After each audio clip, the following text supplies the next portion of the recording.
AITA for enforcing a no kids talk rule and not offering to plan a baby shower? Really, are we the assholes? Our friend group F30s gets together about once a month. A few years ago, certain group members began trying to conceive. One of the first ones to start trying was Katie. Unfortunately, Katie and her husband had difficulty conceiving. This was understandably very difficult for them. Once other members of the group started having kids, Katie asked us to not talk about kids at our monthly get-togethers because it was difficult for her to hear. She also made it clear that she would not attend any baby showers. The rest of our group had mixed feelings about this. We understood that Katie was very upset about her difficulties conceiving, but it was disappointing to not be able to share important parts of our lives. We generally go around and everyone talks about what's new in their lives, work, promotions, hobbies, etc. But whenever one of us was on maternity leave, we could basically only say everything is good because we couldn't talk about the main thing happening in our life. That said, now that our kids are older and we are all back to work, have time for hobbies, we have started to enjoy having a dedicated time for no kids talk. It is something that we have even come to look forward to. Fast forward to now and Katie and her husband are pregnant,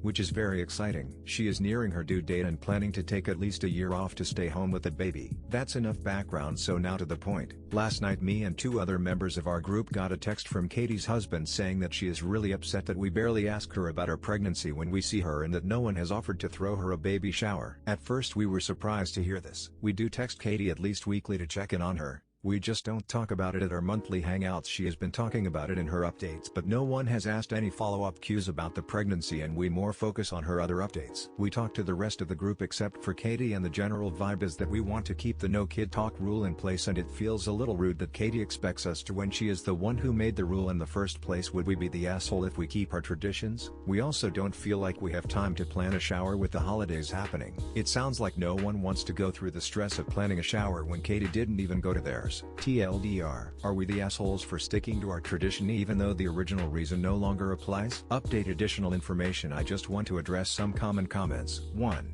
We were all still pretty young when Katie first started experiencing fertility issues. For most if not all of us, she was the first person we knew to share that she was experiencing that. When she asked we not talk about babies' kids at the monthly get-together, we agreed because we didn't know if that was a reasonable ask or not and really just wanted to be supportive of our friend. I understand many of you would not have agreed to that, and if it happened again, maybe we wouldn't. But at the time we went along with it. 2. I know Katie distancing herself from such a big part of our lives over the past few years has been a source of hurt for most of us, but aside from this issue she is a lovely person. No one has any plans of excluding her from our friend group. We've just always understood it as a coping mechanism for her, and no one in the group thinks that's worth ending a friendship over. 3. I am fairly confident that no one is acting out of retaliation or in a tit-for-tat manner. Since Katie asked for the no kid talk rule, we have always still talked about our pregnancies, parenthood. We just did it when Katie wasn't around. Although we can only coordinate the big no kid talk group get together about once a month, friends who live closer to each other or work together or who have kids the same age often meet up at other times, and we would normally talk about kid stuff then if Katie wasn't in attendance. Once Katie got pregnant, we started being able to talk kid stuff when she was around and have definitely talked about her pregnancy in those settings,